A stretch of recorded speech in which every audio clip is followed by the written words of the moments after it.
Nah, di pertanyaan pertama ini kebetulan dia tidak menuliskan namanya, tetapi pertanyaannya seperti berikut. Pendeta, saya menyaksikan langsung ada laki-laki tetapi cara hormon estrogennya tinggi, sehingga perilaku lebih condong ke wanita dan juga sebaliknya. Apakah ini termasuk dosa? Tapi kan itu karena dipengaruhi hormon tubuh, sehingga bukan salah mereka juga kalau mereka seperti itu. Lalu, kalau ada yang dorongan fisik atau kecenderungan menyukai sesama jenis kelamin, apakah itu juga salah? Silakan pendeta. Terima kasih untuk pertanyaan ini, siapapun yang menanyakannya. Alkitab mengatakan bahwa semua manusia sudah berdosa. Dalam Roma pasal yang ketiga ayat yang ke-23, semua manusia sudah berdosa dan telah kehilangan kemuliaan Allah. Dan dosa itu mengakibatkan maut. Oleh karena ada dosa, maka ada juga keinginan-keinginan yang ada di dalam diri manusia. Kita baca keadaan dunia setelah manusia jatuh dalam dosa. Kita baca dalam Kejadian pasal yang ke-6 ayat yang ke-5. Kejadian pasal yang ke-6 ayat yang ke-5. Kejadian 6 ayat yang ke-5, ketika dilihat Tuhan bahwa kejahatan manusia besar di bumi dan bahwa segala kecenderungan hatinya selalu membuahkan kejahatan semata-mata. Terima kasih.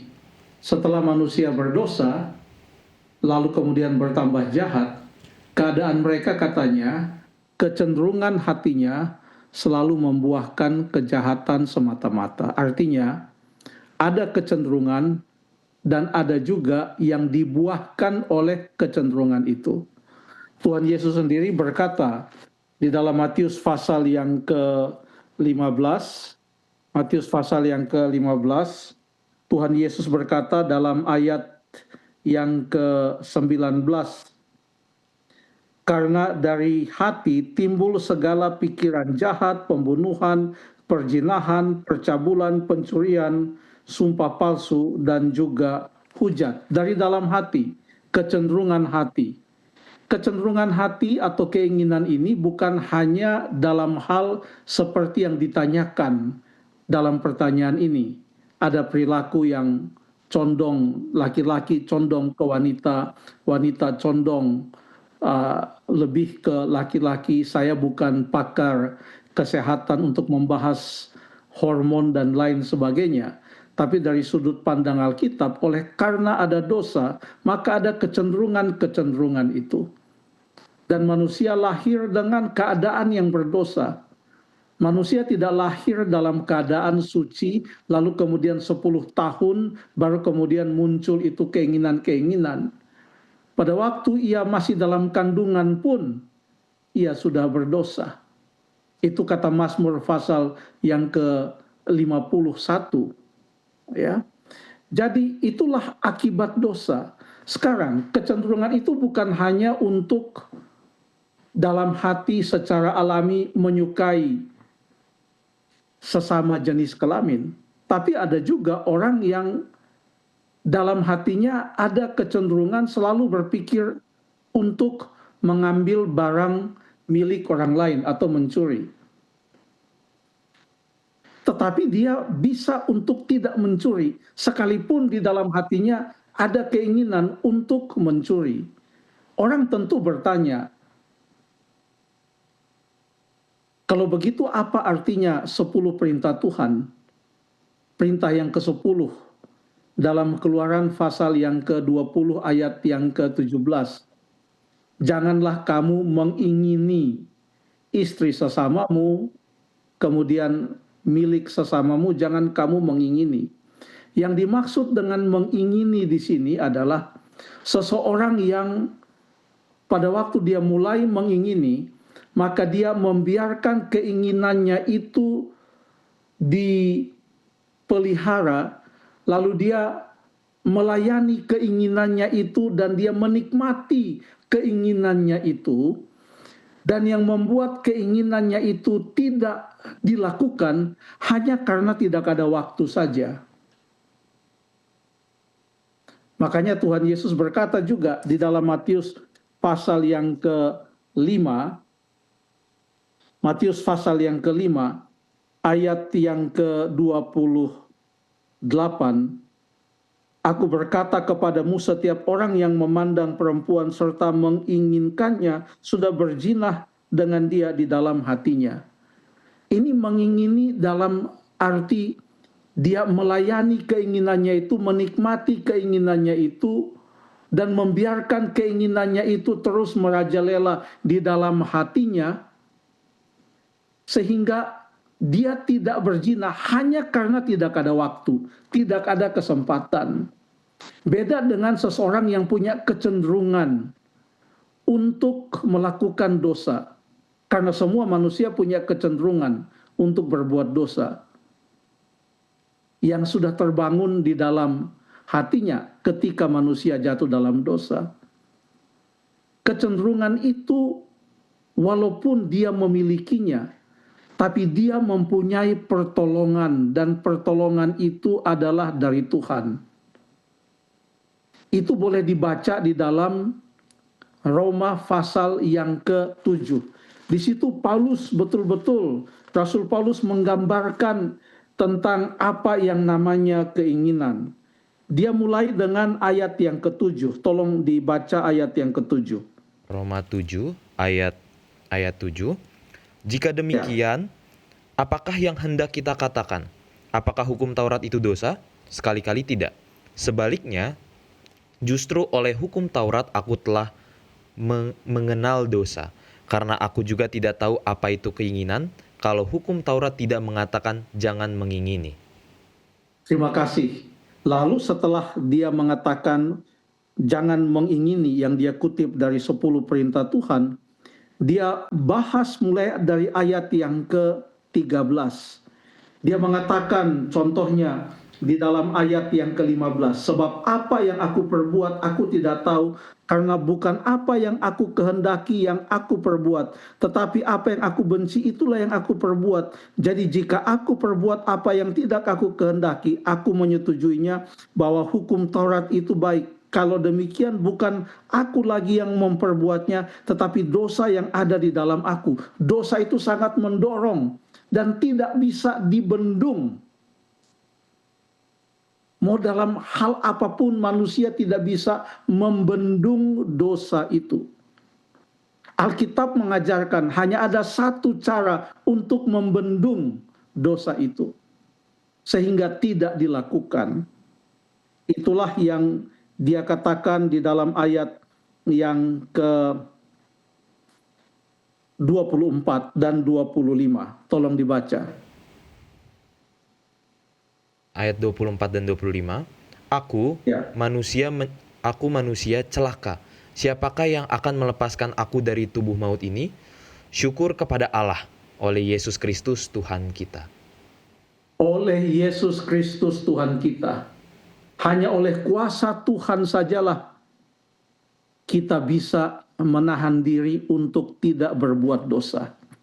Kalaupun ada kecenderungan untuk mencuri, kecenderungan, tapi kita tidak melayani kecenderungan itu, lalu kita mengingininya dan menunggunya kapan ada waktu, bahkan merencanakannya. Ada orang yang mengingini, dia belum mencuri, padahal sudah berencana untuk mencuri.